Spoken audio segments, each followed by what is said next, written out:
യേശു ക്രിസ്തുവിൻ തിരുനാമത്തിൽ വന്ദനങ്ങൾ. എന്തിനാണ് മനുഷ്യന് ദൈവത്തെക്കുറിച്ചുള്ള ഒരു വിശ്വാസം ഉണ്ടാകേണ്ടത്? ദൈവത്തെ വിളിച്ചില്ലെങ്കിലും ദൈവത്തെക്കുറിച്ചുള്ള ആകാംക്ഷയും അന്വേഷണവും പ്രാർത്ഥനകളും ഒന്നുമില്ലെങ്കിലും മനുഷ്യന് സുഖകരമായി ഈ ഭൂമിയിൽ ജീവിച്ചുകൂടെ? പലപ്പോഴും യുക്തിവാദികളും സ്വതന്ത്ര ചിന്തകരും ഒക്കെയായ ആളുകളിൽ നിന്ന് കേൾക്കുന്ന ഒരു ചോദ്യമാണിത്. മറ്റൊരു കാര്യം, ദൈവമുണ്ട് എന്ന് കരുതുന്ന ആളുകളിലില്ലാത്ത ജീവിത മൂല്യങ്ങൾ ദൈവ നിഷേധികളായ ആളുകളിലുണ്ട്. മനുഷ്യസ്നേഹം, സഹജീവി സ്നേഹം, സാമൂഹ്യ ബോധം, ഇതിലൊക്കെ നിരീശ്വരന്മാരോ യുക്തിവാദികളോ ഒരളവ് മുൻപിലാണ് എന്നും അവർ അവകാശപ്പെടുന്നു. അതുകൊണ്ട് മനുഷ്യന് നല്ലവനായി ജീവിക്കാൻ, സന്മാർഗ ബോധമുള്ളവനായി ജീവിക്കാൻ ദൈവമോ ആത്മീയതയോ ആവശ്യമില്ല എന്ന ഒരു ചിന്തയുണ്ട്. കുറേയൊക്കെ അതിൽ ശരിയുണ്ട്. കാരണം മനുഷ്യന്റെ ധാർമ്മിക ബോധത്തിനും മനുഷ്യന്റെ ഉയർന്ന ജീവിത ചിന്തയ്ക്കുമൊക്കെ കുറെയൊക്കെ ആധാരം അവന്റെ ജീവിത പരിസരങ്ങളും പരമ്പരാഗത മൂല്യങ്ങളും കുടുംബാന്തരീക്ഷവും രാഷ്ട്രീയ സാഹചര്യങ്ങളും ഒക്കെ കൊണ്ടുള്ള പല ഘടകങ്ങളാണ് ഒരു മനുഷ്യനെ മനുഷ്യനായി രൂപപ്പെടുത്തുന്നത്. ഇവിടെ ഞാൻ ഒരു ദൈവവിശ്വാസി എന്ന നിലയിൽ എനിക്ക് ഉള്ള ചില കാഴ്ചപ്പാടുകളും അനുഭവങ്ങളും ഒന്ന് പറയേണ്ടതുണ്ട്. ദൈവം എന്ന ആ യാഥാർത്ഥ്യത്തെ, സത്യത്തെ മനുഷ്യൻ എങ്ങനെയാണ് കണ്ടെത്തുന്നത്? അതൊരു വലിയ അന്വേഷണത്തിന്റെ ഭാഗമായി മനുഷ്യൻ കണ്ടെത്തിയതാണ് ദൈവത്തെ എന്ന് ഞാൻ ധരിക്കുന്നില്ല. മനുഷ്യൻ അന്വേഷിച്ചാലോ, ആ സത്യം തേടിയാലോ, ആ പൊരുൾ തേടിയാലോ, ആ പൊരുൾ തേടുന്നവനും തേടാതിരിക്കുന്നവനും തമ്മിൽ ദൈവത്തെക്കുറിച്ചുള്ള അന്വേഷണത്തിൽ വലിയ വ്യത്യാസമൊന്നുമില്ല എന്നുള്ളതാണ്. കാരണം ദൈവത്തെ തേടാത്തവനും തേടിയവനുമുള്ള ദൈവാനുഭവം ഒരുപോലെയാണ്. ബൈബിളിന്റെ ഭാഷയിൽ പറഞ്ഞാൽ, അല്ലെങ്കിൽ ഒരു ക്രിസ്തീയ കാഴ്ചപ്പാടിൽ പറഞ്ഞാൽ, ദൈവം നിഷേധിക്കും ദൈവം ഉള്ളവനും ദൈവം ഒരുപോലെ കാലാവസ്ഥയെ വിന്യസിക്കുന്നു. മഴ പെയ്യ്ക്കുന്നു, വെയിൽ നൽകുന്നു, ഈ പ്രപഞ്ചം ഇങ്ങനെ അണിയിച്ചൊരുക്കുന്നു, ഈ സംവിധാനങ്ങളെല്ലാം ഒരുപോലെ സജ്ജീകരിച്ചിരിക്കുന്നു. ഇവിടെ ദൈവം എന്ന ആ സത്യത്തെ മനുഷ്യൻ കണ്ടെത്തുക എന്ന അവന്റെ ശ്രമം, ആ ശ്രമമാണ് സത്യത്തിൽ മതം. മതം ഒരിക്കലും ദൈവത്തെക്കുറിച്ചുള്ള ഒരു പൂർണ്ണ സത്യമല്ല, മറിച്ച് ദൈവത്തെക്കുറിച്ചുള്ള വിശ്വാസാധിഷ്ഠിതമായ ചില അന്വേഷണങ്ങളാണ്. അതിൻ്റെ തുടക്കക്കാർ, ആ അന്വേഷണം നടത്തിയ നമ്മുടെ പൂർവികന്മാർ, അതേക്കുറിച്ച് കണ്ടെത്തിയ ചിന്തകൾക്ക് പിൽക്കാലത്ത് വന്നവർ കൊടുത്ത ചില ഭാഷ്യങ്ങളും വിശദീകരണങ്ങളും മാത്രമാണ് മതഗ്രന്ഥങ്ങളായി നമ്മുടെ മുമ്പിൽ നിൽക്കുന്ന ഭൂരിപക്ഷം ഗ്രന്ഥങ്ങളും. ബൈബിളിനെ കുറിച്ചുള്ള എൻ്റെ കാഴ്ചപ്പാട്, അത് മതഗ്രന്ഥം എന്നതിനപ്പുറത്ത് ആത്മീയതയുടെ ഒരു വിശദീകരണമാണ്. അതിന് മതഗ്രന്ഥം എന്ന് ഞാൻ പേർ വിളിക്കാതിരിക്കാൻ ഒരു കാരണമുണ്ട്. കേവലം ഒരു മതഗ്രന്ഥം എന്ന് വിളിക്കാതിരിക്കാൻ അതിൻ്റെ കാരണം, ക്രിസ്തീയ ജീവിതം എന്നത്, ഒരു ക്രിസ്തീയ വിശ്വാസം എന്നത് ഒരു ജീവിതചര്യയാണ്. ഞാൻ പലപ്പോഴും അത് ഊന്നി പറഞ്ഞിട്ടുണ്ട്. മതം എന്ന് പറയുന്ന ആ ചട്ടക്കൂടിന് പുറത്തിറങ്ങി നിങ്ങൾ ബൈബിളിനെ കണ്ടാൽ ആ സത്യം എളുപ്പത്തിൽ മനസ്സിലാകും. അതിന് പുറത്തിറങ്ങി കാണാനാണ് കൂടുതൽ ശ്രമിക്കേണ്ടത്.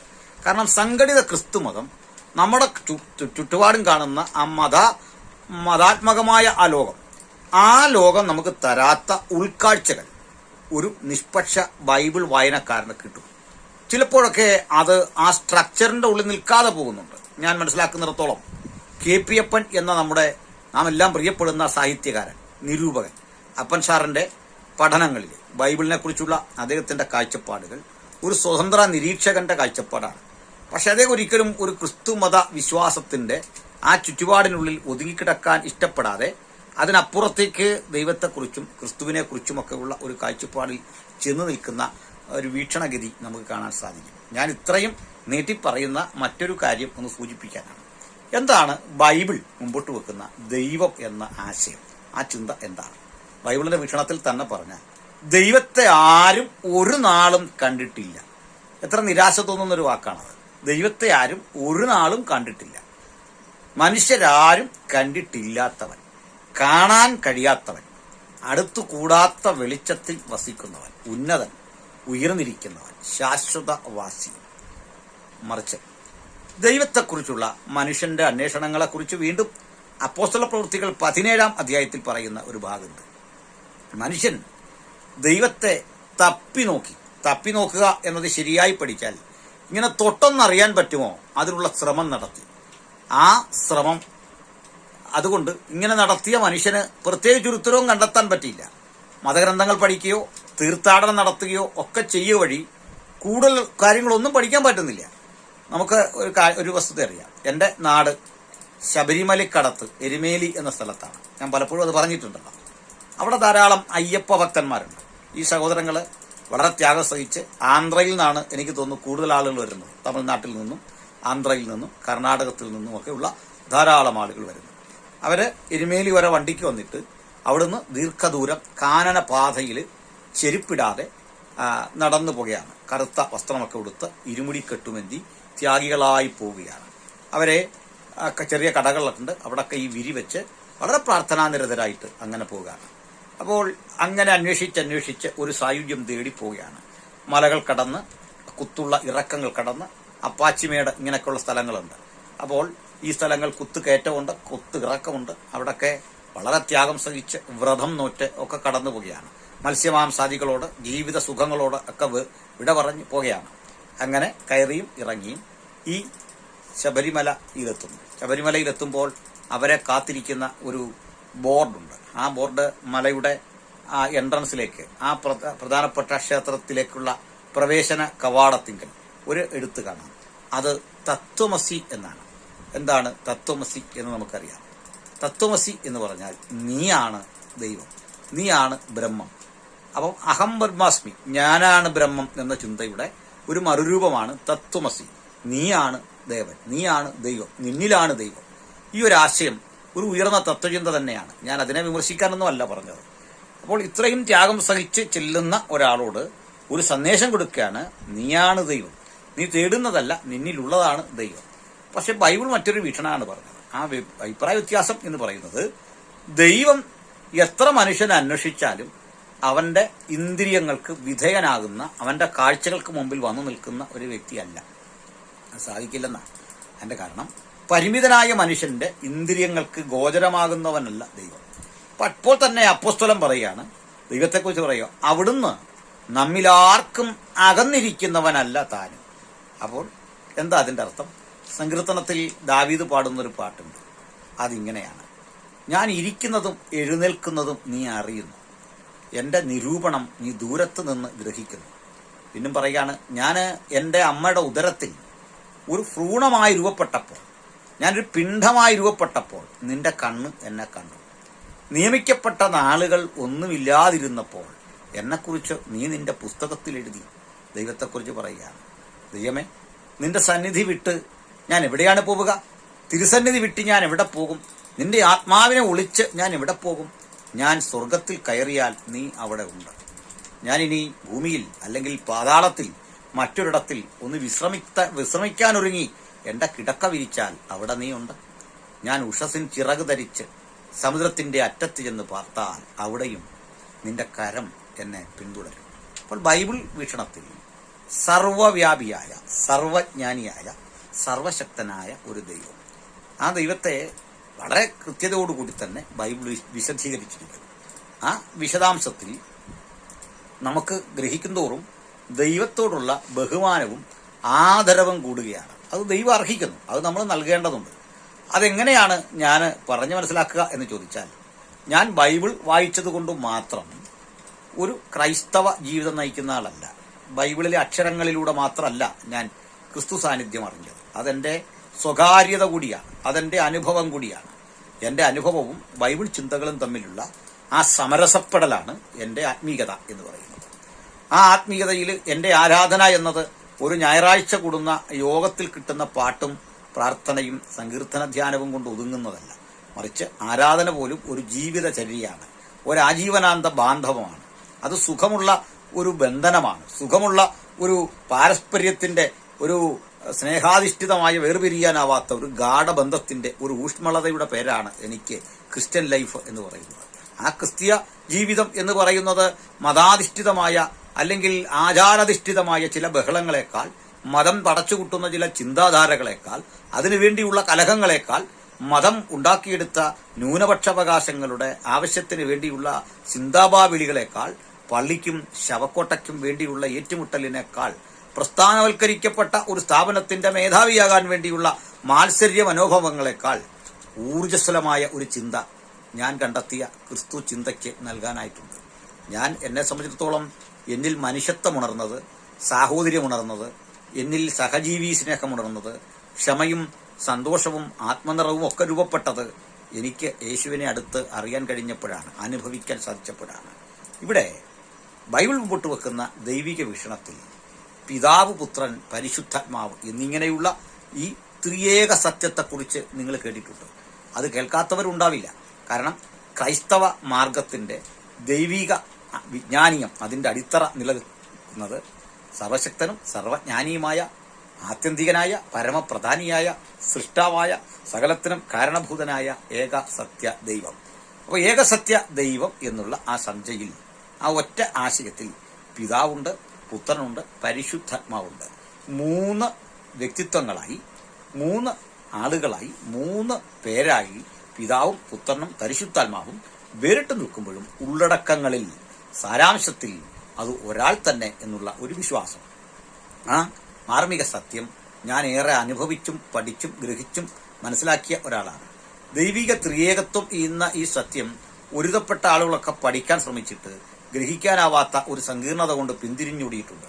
ഞാനും അത്തരത്തിൽ ആരാണ് പിതാവ്, ആരാണ് പുത്രൻ, ആരാണ് പരിശുദ്ധാത്മാവ്, ഈ അന്വേഷണങ്ങളുടെ പിന്നാലെ കുറെ പരതിയിട്ട് അതിനെതിരെ ചിന്തിക്കാൻ ശ്രമിച്ച് മുമ്പോട്ട് പോയിട്ട് ഒടുവിൽ ആ സത്യം ബോധ്യപ്പെട്ടപ്പോൾ ആത്മാനിർവൃതിയുടെ, ആത്മീയ സന്തോഷത്തിന്റെ, ആ ദൈവിക ചൈതന്യത്തിന്റെ ഒരു പുത്തൻ അവബോധത്തിലേക്ക് എന്റെ മനസ്സ് ഉണരുകയാണുണ്ടായത്. അങ്ങനെ വന്നപ്പോൾ എനിക്ക് മനസ്സിലായി, പിതാവ് എന്ന് പറയുന്ന സർവശക്തനായ സർവജ്ഞാനിയായ ആ ദൈവത്തെ മനുഷ്യന് തൊട്ടറിയാനോ ചെന്ന് കാണാനോ ഒരു വിധത്തിലും അങ്ങനെ അടുത്തറിയാൻ മനുഷ്യന് പരിമിതികളുണ്ട്, ഇന്ദ്രിയ ഗോചരമല്ല. പക്ഷേ തന്റെ പുത്രനെ അവിടുന്ന് ലോകത്തിലേക്ക് അയച്ചപ്പോൾ ആ പുത്രൻ പിതാവിനെ വെളിപ്പെടുത്തി. അപ്പൊ പുത്രൻ വെളിപ്പെടുത്തി ആരാണ് പിതാവ്. പിതാവിനെ വെളിപ്പെടുത്തിയപ്പോൾ എന്റെ ബഹുമാനത്തിനും എന്റെ ആദരവിനും ആ സർവശക്തനോടുള്ള എന്റെ ഭക്തിക്കും ആ ഭക്തിയും ആദരവും ബഹുമാനവും ആരാധനയും നിലനിൽക്കുമ്പോൾ എനിക്ക് മറ്റൊരു വികാരം കൂടി രൂപപ്പെട്ടു. കാരണം മറ്റൊന്നല്ല, അത് എന്റെ പിതാവാണ്, എന്റെ വിശ്വസ്ത പിതാവാണ്. ഒരു വിശ്വസ്തനായ പിതാവിനെ, സ്നേഹമുള്ള പിതാവിനെ എങ്ങനെ സ്നേഹിക്കാം, എങ്ങനെയൊക്കെ ആദരിക്കാം, ആ നിലയിൽ എന്റെ ആരാധനയുടെ ചിന്ത മാറി. അപ്പോൾ എനിക്കൊരു കുടുംബ ബന്ധമാണ് എന്നെ സംബന്ധിച്ചിടത്തോളം ദൈവത്തോടുള്ള ബന്ധം. അത് തീർത്ഥാടനം നടത്തി ബേതലഹേമിൽ പോകുന്നതോ യെരുസലേമിൽ പോകുന്നതോ മനുഷ്യനുണ്ടാക്കി വെച്ച ഏതെങ്കിലും ശില്പത്തെ വണങ്ങുന്നതോ അല്ലെങ്കിൽ യേശുവിന്റെ കല്ലറ കാണുമ്പോൾ ഉണ്ടാകുന്ന ഒരു ഉദ്ദീപനമോ യേശു പിറന്ന ഒരു സ്ഥലത്തെക്കുറിച്ചോ പാലസ്തീനെ കുറിച്ചോ ഒക്കെയുള്ള ഒരു ഓർമ്മകളിലൂടെ അഭിരമിക്കുന്ന ഒരു ചരിത്രപുരുഷനെ കുറിച്ചുള്ള ബോധമോ എന്നതിനപ്പുറത്ത് ക്രിസ്തു വെളിപ്പാട് ഒരു ഊർജപ്രസരണമായി എന്റെ ജീവിതത്തിൽ യാഥാർത്ഥ്യമായപ്പോൾ ഞാൻ സങ്കീർത്തനം പറഞ്ഞൊരു വാക്യം ഓർമ്മിക്കുന്നു. യഹോവ നല്ലവൻ എന്ന് രുചിച്ചറിയുകയും അവനെ ശരണം പ്രാപിക്കുന്ന പുരുഷൻ ഭാഗ്യവാൻ. വീണ്ടും പുത്രനെ എനിക്ക് അടുത്തറിയാൻ സാധിച്ചത് പ്രണയാബദ്ധമായ, അനുരാഗനിബദ്ധമായ, ഹൃദയസ്പർശിയായ ആ ബന്ധത്തിന്റെ ഗാഢതയിലാണെങ്കിൽ, പിതാവ് സൃഷ്ടിക്ക് കാരണഭൂതനായി സകലവും പിതാവിനാൽ അവന്റെ വാക്കിനാൽ സൃഷ്ടിക്കപ്പെട്ടപ്പോൾ വചനമെന്ന ദൈവത്തിന്റെ പുത്രൻ നമ്മെ കാലസമ്പൂർണതയിൽ വീണ്ടെടുത്തു. വീണ്ടെടുപ്പ് നിർവഹിച്ചവൻ തന്റെ അഭാവത്തിൽ, തന്റെ അക്ഷരീയമായ അഭാവത്തിൽ അവിടെ നിന്ന് വാഗ്ദത്തത്തിൻ പരിശുദ്ധാത്മാവ് എന്ന കാര്യസ്ഥനെ നമ്മെ രൂപപ്പെടുത്തുവാൻ ഏൽപ്പിച്ചിട്ട് പിതൃസവിധം ഇന്നും അവിടെ നിന്നിരിക്കുന്നു. ഇതാണ് ക്രിസ്തീയ വീക്ഷണം.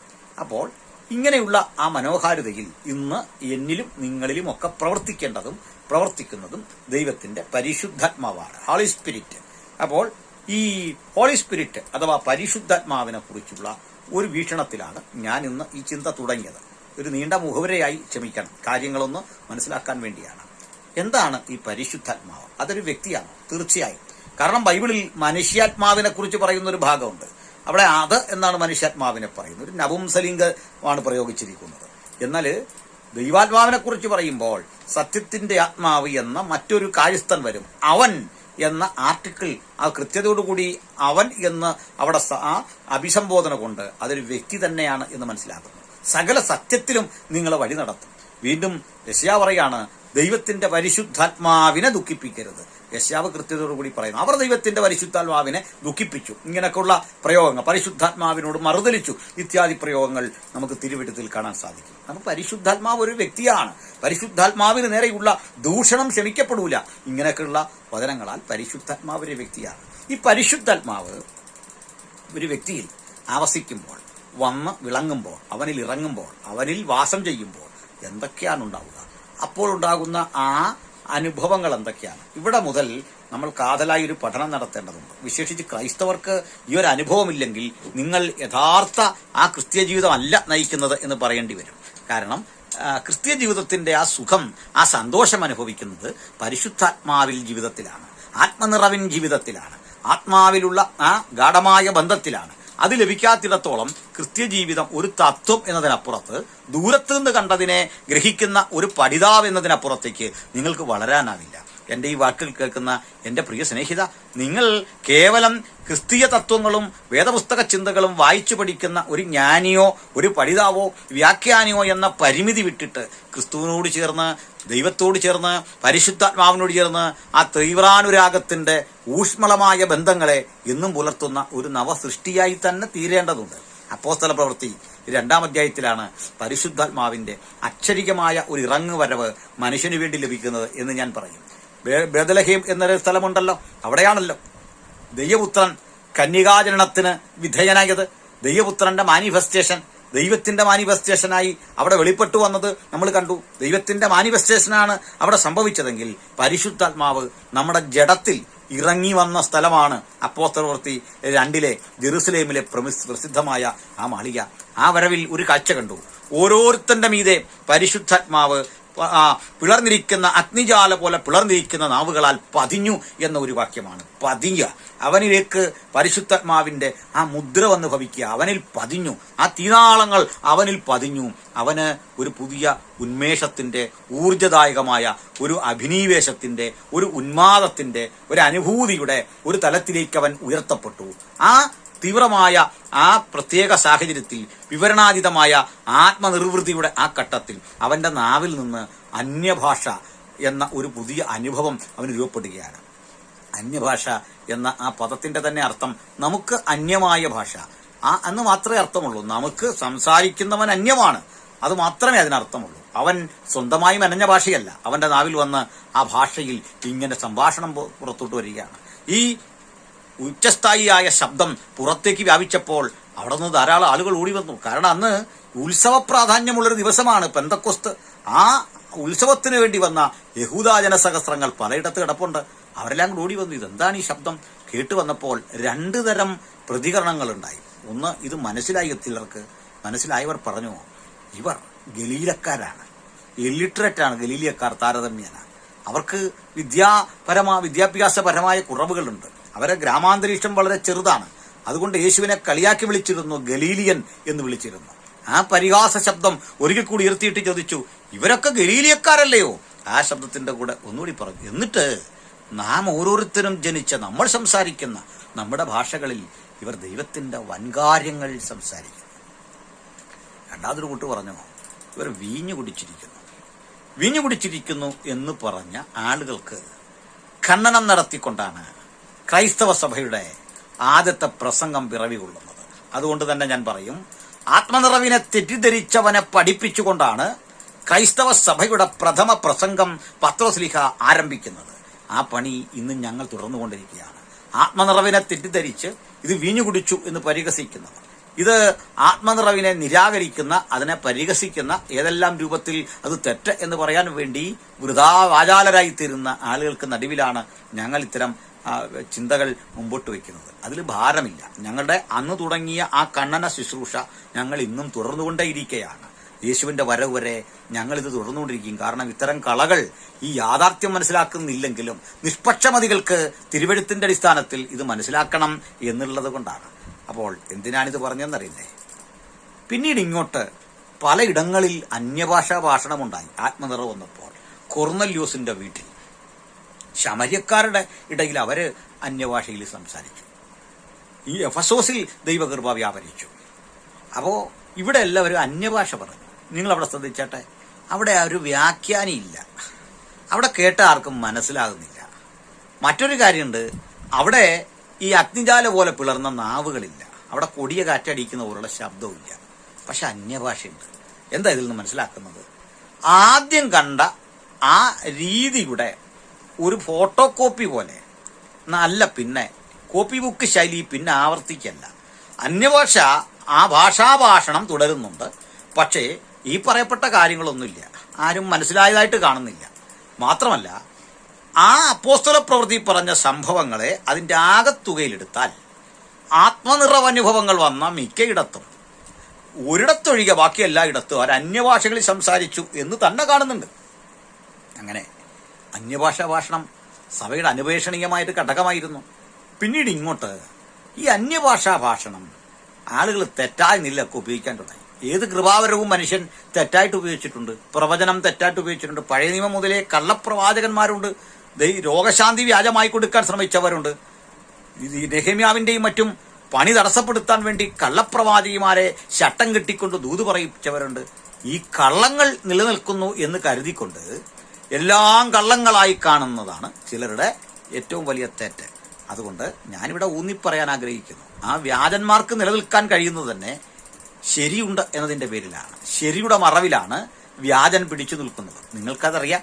നിങ്ങൾക്കും എനിക്കും 300 ഉറുപ്പികയുടെ ഒരു കള്ളനോട്ട് കാണാൻ സാധിക്കുന്നില്ല, ഒരു കറൻസി. കാരണം 300ന്റെ ശരി നോട്ടില്ല എന്നത് തന്നെയാണ്.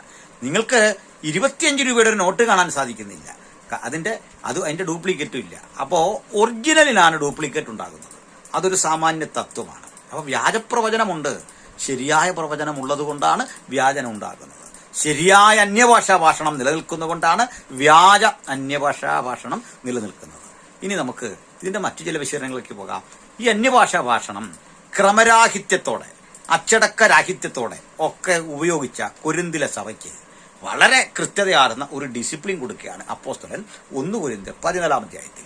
അത് പഠിക്കുമ്പോൾ ഒന്ന് മനസ്സിലാകുന്നു പ്രിയപ്പെട്ടവരെ, അന്യഭാഷ വിലക്കരുതെന്നാണ്. അന്യഭാഷ എന്താണെന്ന് അവിടെ പറയുകയാണ്. അന്യഭാഷയിൽ സംസാരിക്കുന്നവൻ മനുഷ്യരോടല്ല ദൈവത്തോട് അത്രേ സംസാരിക്കുന്നത്, എങ്കിലും അവൻ ആത്മാവിൽ മർമ്മങ്ങളെ സംസാരിക്കുന്നു. 1 കൊരിന്ത്യർ 14:2. അപ്പോൾ എൻ്റെ പ്രിയപ്പെട്ട ബ്രദർ സഹോദരങ്ങളെ, നിങ്ങൾക്ക് വലിയൊരു ഗുരുതരമായ തെറ്റിവിടെ ഭവിച്ചിട്ടുണ്ട്. നിങ്ങൾക്ക് അറിഞ്ഞുകൂടാ. കാരണം ബൈബിളാണ് വായിക്കേണ്ടത്, ബൈബിൾ കൊണ്ടാണ് തെളിയിക്കേണ്ടത്, ബൈബിളാകണം വീക്ഷണഗതികളുടെ ഉള്ളടക്കം എന്നിരിക്കെ തങ്ങളുടെ സ്ഥാപക നേതാക്കളുടെയും പൂർവികരുടെയും പഠിപ്പിക്കലുകൾക്ക് തെറ്റുപറ്റില്ല എന്ന ഒരു നിഗൂഢമായ വിശ്വാസം പുലർത്തിക്കൊണ്ട് ബൈബിൾ സത്യങ്ങളെ നിരാകരിച്ചു കളയുന്ന എൻ്റെ ബ്രദറൻ സുഹൃത്തുക്കളുണ്ട്. നിങ്ങൾ തിരുത്തേണ്ടതുണ്ട്. ബൈബിളാണ് നിങ്ങളുടെ ചിന്താഗതികളുടെ മാനദണ്ഡമെങ്കിൽ തിരുത്തേണ്ടതുണ്ട്. കാരണം അവിടെ പറയുന്നു, അന്യഭാഷയിൽ സംസാരിക്കുന്നവൻ മനുഷ്യരോടല്ല ദൈവത്തോട് അത്രേ സംസാരിക്കുന്നത്. ആരും തിരിച്ചറിയുന്നില്ല. ഇവിടെ ഇപ്പോൾ സോഷ്യൽ മീഡിയയിൽ ക്ലിപ്പ് പ്രചരിക്കുകയാണ്. ആ ക്ലിപ്പിൽ കാണുന്നത് അന്യഭാഷ പറയുന്ന ഒരാളുടെ അന്യഭാഷാ ഭാഷണത്തിന്റെ ആ ഭാഗം എടുത്ത് ഇട്ട് ചർച്ച ചെയ്യുകയാണ്. എന്താണതിൽ ഇവർ മുമ്പോട്ട് വെക്കുന്ന തെറ്റെന്നറിയണ്ടേ? ഇത് ഞങ്ങൾക്ക് മനസ്സിലാകുന്നില്ല. ഇത് എന്തു തരം ഭാഷ? എൻ്റെ പ്രിയപ്പെട്ട സ്നേഹിതൻ ES തോമസും അതുപോലെ തന്നെ ബഹുമാനപ്പെട്ട OJ ജോൺ സാറും ഇങ്ങനെയുള്ള സുഹൃത്തുക്കളൊക്കെ തന്നെ ഈ അന്യഭാഷ പറയുന്നവരെ പരിഹസിച്ചുകൊണ്ട് അവരുടേതായ അന്യഭാഷ എഴുതിയിടാറുണ്ട്. അതിലെനിക്ക് പരിഭവമില്ല. കാരണം അവർക്കിത് അറിയാത്തത് അവരുടെ പ്രശ്നമല്ല, അവർ പണ്ഡിതന്മാരാണ്. പക്ഷേ അവർ ഉൾപ്പെട്ടു നിൽക്കുന്ന സഭ ഇത്തരത്തിൽ ഒരു യഥാർത്ഥ ബൈബിൾ സത്യങ്ങളിലേക്കുള്ള യാത്രയുടെ വഴി തടയുന്നു. അവർ ആ സമൂഹത്തെ ഭയക്കുന്നു. അതുകൊണ്ടാണ് സത്യം ഇങ്ങനെ അല്ലെന്നറിഞ്ഞിട്ടും സത്യത്തിന് വേണ്ടി നിൽക്കാൻ ഈ ഒരു സാഹചര്യത്തിൽ കഴിയുന്നില്ല. ഈ സുഹൃത്തുക്കളൊക്കെ ഈ സത്യം ഗ്രഹിച്ചിരുന്നെങ്കിൽ, ഈ ആത്മനിറവിന്റെ ഈ ആഴങ്ങളെ, യാഥാർത്ഥ്യങ്ങളെ ഗ്രഹിച്ചിരുന്നെങ്കിൽ അവർ ഇന്നായിരിക്കുന്ന അതിനേക്കാൾ എത്രയോ 10 മടങ്ങ് ശക്തിമത്തായി വളരേണ്ടവരാണ് ജീവിതത്തിൽ. അവരുടെ മുഴുവൻ ജീവിതത്തിന്റെ പിന്നോട്ടടികളുടെ പ്രധാന കാരണം ഈ ആത്മനിറവിനെ നിരസിക്കുന്ന ഒരനുഭവം കൊണ്ടാണ്. ബ്രദറൻ സഭകളുടെ മൊത്തത്തിലുള്ള പരാജയം, അവിടെയെങ്ങും ചൈതന്യമുള്ള ഒരു പാട്ട് നിങ്ങൾക്ക് കേൾക്കാനാവില്ല, അവിടെയെങ്ങും ജീവസുറ്റൊരു പ്രസംഗം കേൾക്കാൻ സാധിക്കുകയില്ല. പരേതനായ തിരുവട്ടാർ കൃഷ്ണൻകുട്ടി സാറിന്റെ വാക്കുകൾ കടമെടുത്തു പറഞ്ഞാൽ, ES തന്നെ പലപ്പോഴും പറയുന്ന വാക്കുകൾ കടമെടുത്തു പറഞ്ഞാൽ, ഒരു പെന്തക്കോസ് യോഗത്തിൽ പ്രസംഗിക്കാൻ നിൽക്കുമ്പോൾ ഇതൊരു യോഗമാണെന്ന് എനിക്ക് തോന്നും. ഒരു ബ്രദറൻ യോഗത്തിലാണ് നിൽക്കുന്നതെങ്കിൽ താൻ നിൽക്കുന്നത് ഒരു ശ്മശാനത്തിലാണ് എന്ന് തോന്നും.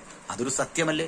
നിങ്ങളിങ്ങനെ നിർജീവമായതിന്റെ, നിങ്ങളുടെ പ്രസ്ഥാനങ്ങൾ മുരടിച്ചു പോയതിന്റെ പ്രധാനപ്പെട്ട ഒരു കാരണം ആത്മനിറവിനോട്, ദൈവവചനത്തോട്, കൃത്യതയോടെ യേശുവിന്റെ വരവ് വരെ ഉപയോഗിക്കാൻ ദൈവസഭയ്ക്ക് ദൈവം നൽകിയ വരങ്ങൾ, ആ വരങ്ങളെ അടയാളപരമെന്നും അല്ലാത്തവരമെന്നും വെട്ടിമാറ്റി കുറെ വഴിയിൽ വെച്ച് നിന്നുപോയി എന്നും ഒരു പുസ്തകം ബൈൻഡ് ചെയ്ത് ദൈവം നമ്മുടെ ഈ തന്നെന്നും അതാണ് പൂർണ്ണമായതെന്നും ഏതോ ഒരു തിരുമണ്ടൻ പഠിപ്പിച്ചു. ആ വാക്കുകൾ ഏറ്റുപാടിക്കൊണ്ട് സത്യമെന്തെന്നറിയാൻ ഒരു മനസ്സുമില്ലാതെ മുമ്പോട്ട് പോകുന്ന ഒരനുഭവം. പൂർണ്ണമായത് വന്നപ്പോൾ അംശമായത് നീങ്ങി, അംശമായത് എന്താണ് പൂർണ്ണമായതെന്താണ് എന്നതിലൊന്നും ഒരു കൃത്യതയാർന്ന ഉത്തരമില്ലാതെ പോയി ഇവർക്ക്. AD 90 ഇത് തീർന്നു പോയതെന്ന് ചിലരും, 100 ചിലരെന്നും, ക്രോഡീകരിച്ചപ്പോഴാണ് ചിലരെന്നും വ്യത്യസ്ത ഉത്തരങ്ങൾ പറഞ്ഞുകൊണ്ട് ഒരു സത്യത്തെ കണ്ണടച്ചു കളയാൻ തുടങ്ങുന്ന കാഴ്ച. 7 സംവാദങ്ങൾ എൻ്റെ പ്രിയപ്പെട്ട സുഹൃത്തുക്കളുമായി എനിക്ക് നടത്താൻ അവസരമുണ്ടായി. ഇവരെല്ലാം 7 തരം അഭിപ്രായങ്ങളോടെ, 7 വീക്ഷണഗതികളോടെ പരമപ്രധാനമായ തിരുവചന സത്യത്തെ കണ്ണടച്ചു കൊട്ടിക്കളയുന്ന ഒരു ദയനീയമായ കാഴ്ചയ്ക്കാണ് സാക്ഷ്യം വഹിച്ചത്. ഞാൻ പറയട്ടെ, ഇന്നും ഈ കൃപാവരങ്ങൾ നിലനിൽക്കുന്നു. ആ കൃപാവരങ്ങൾ എവിടെ വരെ നിലനിൽക്കും? യേശുവിന്റെ വരവ് വരെ. തെളിവെന്താ? 1 കൊരിന്ത്യർ 1:7 പറയുകയാണ്, ഇങ്ങനെ സകല കൃപാവരങ്ങളിലും ഒരു കൃപാവരത്തിലും കുറവില്ലാത്തവരായി നിങ്ങൾ യേശുക്രിസ്തുവിന്റെ പ്രത്യക്ഷത കാത്തിരിക്കുന്നു. 1 കൊരിന്ത്യർ 14 പറയുന്നത് കോരിന്തിലെ പ്രത്യേക സാഹചര്യമാണെന്നാണ് പറയുന്നത്. പ്രിയപ്പെട്ടവരെ, എല്ലാ ലേഖനങ്ങൾക്കും പ്രത്യേക സാഹചര്യമുണ്ട്. പക്ഷെ അത് കാലത്തെ അതിജീവിക്കുന്ന ആപ്ലിക്കേഷൻ, പ്രായോഗികത ആ വചനങ്ങൾക്കുണ്ട് എന്ന് മനസ്സിലാക്കണം. ഞാൻ എന്തിനാണ് ഇത്രയും പറയുന്നത്? എൻ്റെ ജീവിതത്തിന്റെ ഒരു ബാല്യകാലം, നന്നേ ചെറുപ്പത്തിലെ ഞാൻ സുവിശേഷം കേട്ട് മുമ്പോട്ട് വന്നു. ആ ഘട്ടത്തിൽ എനിക്കിതിനെക്കുറിച്ചുള്ള ഒട്ടേറെ ആശങ്കകളും സംശയങ്ങളും ഉണ്ടായിരുന്നു. സംശയത്തോടു കൂടി തന്നെ ഈ കാര്യങ്ങൾ പഠിച്ചത് എനിക്ക് പ്രയോജനമായി. എൻ്റെ വാക്കുകൾ കേൾക്കുന്നവരും നിങ്ങളുടെ സംശയങ്ങൾ ബലപ്പെടട്ടെ. ആ ബലപ്പെട്ട സംശയം കൊണ്ട് നിഷ്പക്ഷമതികളായിട്ട് അന്വേഷിക്കുമെങ്കിൽ നിങ്ങൾക്ക് ഈ സത്യം അറിയാനായിട്ട് സാധിക്കും. എന്തിനാണ് പറയുന്നത്? ആ ഘട്ടത്തിൽ ഞാൻ ബൈബിൾ സെമിനാരിയിൽ പഠിക്കുന്ന ഒരു കാലഘട്ടമാണ്. എല്ലാവരെ പോലെയും ഞാനും വിശ്വസിച്ചു എന്നിൽ പരിശുദ്ധാത്മാവുണ്ട്. കാരണം ഞാൻ രക്ഷിക്കപ്പെട്ടയാളാണ്. ഈ പരിശുദ്ധാത്മാവുണ്ട് എന്ന് പറയുന്ന ആളുകളുടെ ജീവിതത്തിലേക്ക് നോക്കിയപ്പോൾ കാണാൻ കഴിഞ്ഞ മൂല്യരാഹിത്യങ്ങൾ എന്നെയും ദുഃഖിപ്പിച്ചു, വേദനിപ്പിച്ചു. ആ ദുഃഖം തിരുത്തി കൊടുക്കേണ്ട ഒരു ബാധ്യത വിശ്വാസികൾക്കുണ്ട് എന്ന സത്യത്തിൽ നിന്ന് ഞാൻ ഒഴിഞ്ഞു മാറുന്നില്ല. എന്നാൽ സംഭവിച്ചത്, ഞങ്ങളുടെ ഇൻസ്റ്റിറ്റ്യൂട്ടിലേക്ക് ഒരു കർത്തൃദാസൻ വന്നു. പാസ്റ്റർ മാങ്ങാനം ജോസഫ് എന്നറിയപ്പെടുന്ന ഒരു കർത്തൃദാസൻ. അദ്ദേഹത്തിന്റെ പേര് കേൾക്കാത്ത പഴയ തലമുറ ഉണ്ടാവില്ല. പുതിയ തലമുറയ്ക്ക് വേണ്ടി പറയട്ടെ, അദ്ദേഹത്തിന് ദൈവം കൊടുത്ത ഒരു ശുശ്രൂഷ പ്രവചനാത്മാവിൽ ദൂതറിയിക്കുക എന്നതായിരുന്നു.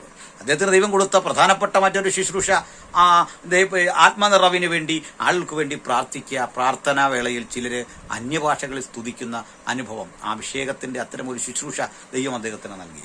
അദ്ദേഹം ശുശ്രൂഷിക്കാൻ ഒരുമ്പിട്ട് നിൽക്കുന്ന വേളയിൽ ഞാൻ ആ സ്ഥാപനത്തിലെ സ്റ്റുഡൻസ് ലീഡറാണ്.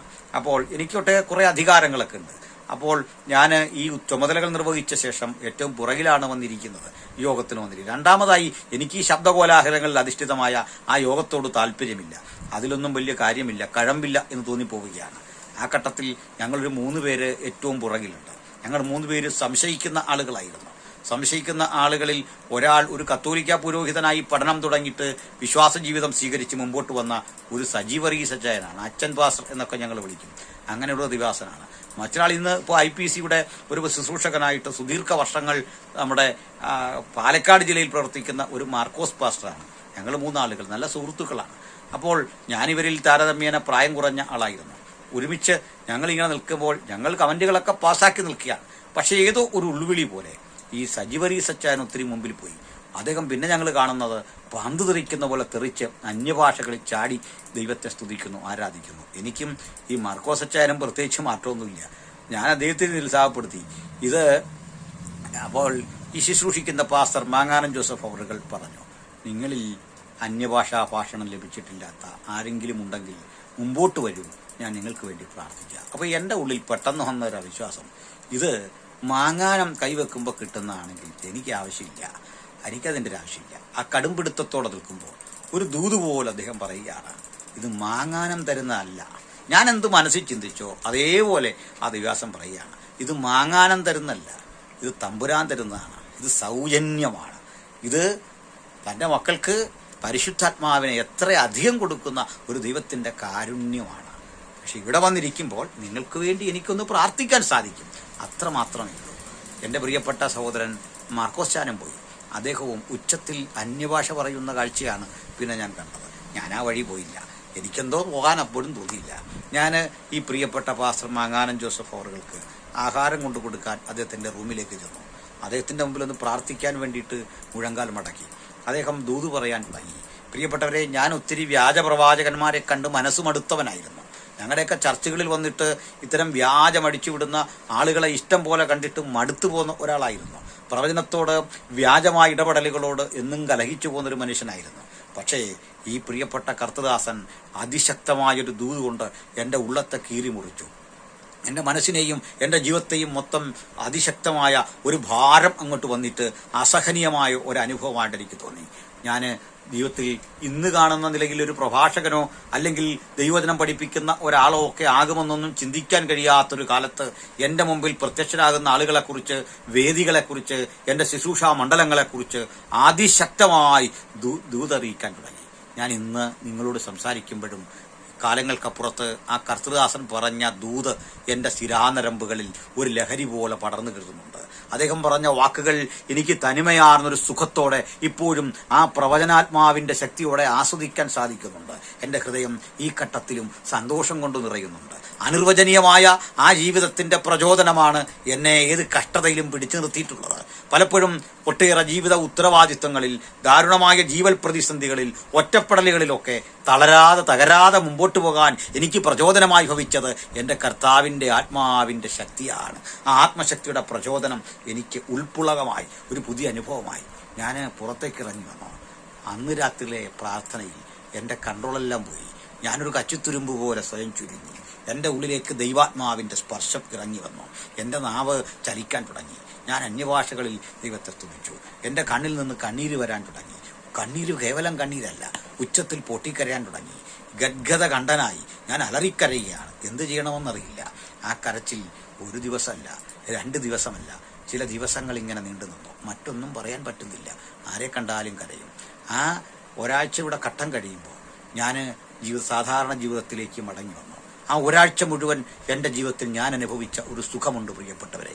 എൻ്റെ കർത്താവ് കൂടെയുണ്ട്.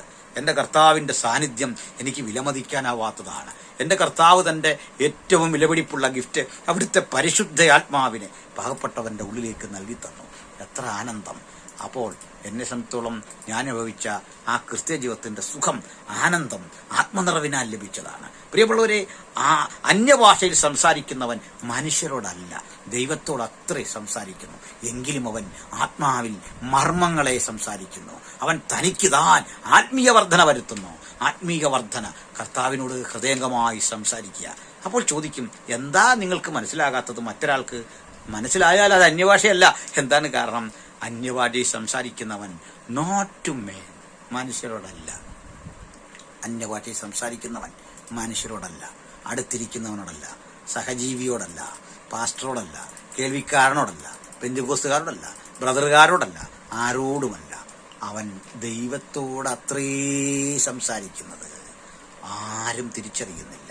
എങ്കിലും അവൻ ആത്മാവിൽ മർമ്മങ്ങളെ സംസാരിക്കുന്നു. ഇതാണ് ബൈബിളിൻ്റെ കൃത്യതയാർന്ന ആ നിലപാടും ഉപദേശവും. അതുകൊണ്ട് ഇന്ന് നമ്മുടെയൊക്കെ ഇടയിൽ ആളുകൾ അന്യഭാഷാ ഭാഷണത്തെ, അതിൻ്റെ പ്രയോഗത്തെ പരിഹസിക്കുന്ന ഒരു ലോകത്ത്, ദൈവമക്കളെ, ഞാൻ ആത്മാഭിമാനത്തോടെ പറയുന്നു, എനിക്ക് അന്യഭാഷയുണ്ട്, ഞാൻ അന്യഭാഷയിൽ സംസാരിക്കും. പക്ഷെങ്കിൽ ഒരു കാര്യം, ഞാനതിൻ്റെ മീതെയുള്ള ദൈവം നൽകിയ അച്ചടക്കം മാനിച്ചേ സംസാരിക്കുകയുള്ളൂ. ആത്മനിറവില്ലാത്തവൻ അകത്ത് വന്നിട്ട് എന്നെ പരിഹസിക്കാൻ ഞാൻ ഇട കൊടുക്കയില്ല.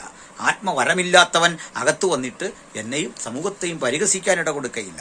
എൻ്റെ സ്വകാര്യതകളിൽ, എൻ്റെ സഹവിശ്വാസി സമൂഹത്തിൽ, വിമർശിക്കപ്പെടാൻ ഇടയില്ലാത്ത മണ്ഡലങ്ങളിൽ ഒക്കെ ഞാൻ ആത്മാവിൻ ശക്തിയോടെ അന്യഭാഷകളിൽ ആരാധിക്കും. കാരണം അതെൻ്റെ ആത്മവർദ്ധനയാണ്, അതെൻ്റെ ജീവിത സായുജ്യമാണ്, ജീവിതത്തിൽ രക്ഷയാണ് നമുക്ക് കിട്ടിയ ഏറ്റവും വലിയ സൗജന്യവും ഏറ്റവും വലിയ ദൈവത്തിൻ്റെ ദാനവുമെങ്കിൽ അത് കഴിഞ്ഞ ഞാൻ അനുഭവിച്ച ഏറ്റവും വലിയ സുഖമെന്ത് എന്ന് ചോദിച്ചാൽ അത് എൻ്റെ യേശു കർത്താവിൻ്റെ ആത്മാവിനെ, എനിക്ക് വേണ്ടി അവിടുന്ന് അയച്ച കാര്യസ്ഥനെ ഈ ഉള്ളത്തിൽ ഏറ്റെടുക്കാനും ആത്മാവിൽ സന്തോഷിക്കുവാനും അവിടുന്ന് തന്ന ആ ഗിഫ്റ്റാണ്. അതുകൂടാതെ ആരെങ്കിലും ഇന്ന് കേൾക്കുന്നെങ്കിൽ, പിതാവ് സൃഷ്ടാവെന്ന നിലയിൽ ആ ഉലകത്തിൻ്റെ മഹിമ മുഴുവൻ നമ്മൾ പിതാവിലൂടെ കണ്ടതുപോലെ, പുത്രൻ നമുക്കായി ഒരുക്കിയ രക്ഷാകരണ പദ്ധതിയെ ആസ്വദിച്ചതുപോലെ, ദൈവാത്മാവേ, അങ്ങയുടെ ശക്തി, അങ്ങയുടെ ചൈതന്യം അത് അടിയനിലേക്കും ഇറങ്ങി വരണമേ എന്നൊന്ന് പ്രാർത്ഥിച്ചാട്ടെ. തീർച്ചയായും തമ്പുരാൻ അത് തരുവാൻ ശക്തനാണ്. ഞാൻ അനേകർക്ക് വേണ്ടി പ്രാർത്ഥിച്ചവർക്കൊക്കെ ഈ ആത്മനിറവും കിട്ടിയിട്ടുണ്ട്. അവരും അന്യഭാഷകളിൽ സംസാരിക്കുന്നത് കണ്ടിട്ടുണ്ട്. പ്രിയപ്പെട്ടവരെ, ദുരുപയോഗം ചെയ്യുന്ന ആയിരക്കണക്കിന് ആളുകൾ ഉണ്ടാകാം. അത് തെറ്റായ നിലയിൽ ഉപയോഗിക്കുന്ന ആളുകളുണ്ടാകാം. പക്ഷേ ഇതൊന്നും എൻ്റെ വിശ്വാസത്തിൻ്റെ ആ ശ്രേഷ്ഠതയിൽ നിന്ന് എന്നെ പിന്തിരിപ്പിച്ചിട്ടില്ല.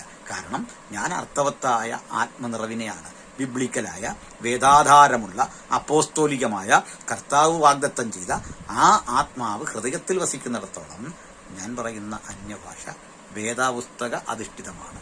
അതല്ല എന്ന് തെളിയിക്കാൻ കഴിയുന്ന ഒരുത്തനും ഭൂമി മലയാളത്തിലില്ല എന്ന് നിസ്സംശയം വിളിച്ചു പറയാൻ സാധിക്കും. അതുകൊണ്ട് ദൈവം തൻ്റെ സഭയ്ക്ക് വേണ്ടി നൽകിയ കൃപാവരങ്ങളെ അടയാളവരം, അല്ലാത്തവരം, വേണുന്നവരം, വേണ്ടാത്തവരം എന്നൊക്കെ പറഞ്ഞ് ഇങ്ങനെ വെട്ടിത്തിരിച്ച് ഒരു പരുവമാക്കിയിട്ട് വേദപുസ്തക സത്യങ്ങളിൽ നിന്ന് പിന്തിരിഞ്ഞോടുന്ന ഈ കപട വ്യാഖ്യാന ശാസ്ത്രങ്ങളെ മുഴുവൻ വിട്ടിട്ട് നിങ്ങൾ തിരുവെഴുത്തിലേക്ക് തിരിയുക, ക്രിസ്തുവിലേക്ക് തിരിയുക. നമ്മുടെ ദൈവത്തിൻ്റെ പരിശുദ്ധാത്മാവിൻ്റെ ആത്മനിറവിൻ സമൃദ്ധി അനുഭവിച്ചു പോകാൻ ദൈവം ഈ വചനം കേൾക്കുന്ന ഏവർക്കും കൃപയും പ്രാപ്തിയും ദൈവ നിയോഗവും തരട്ടെ എന്ന പ്രാർത്ഥനയും ഞാൻ ഉപസംഹരിക്കുന്നു. കർത്താവിന്റെ നാമം മഹിമപ്പെടുമാറാകട്ടെ. ആമേൻ.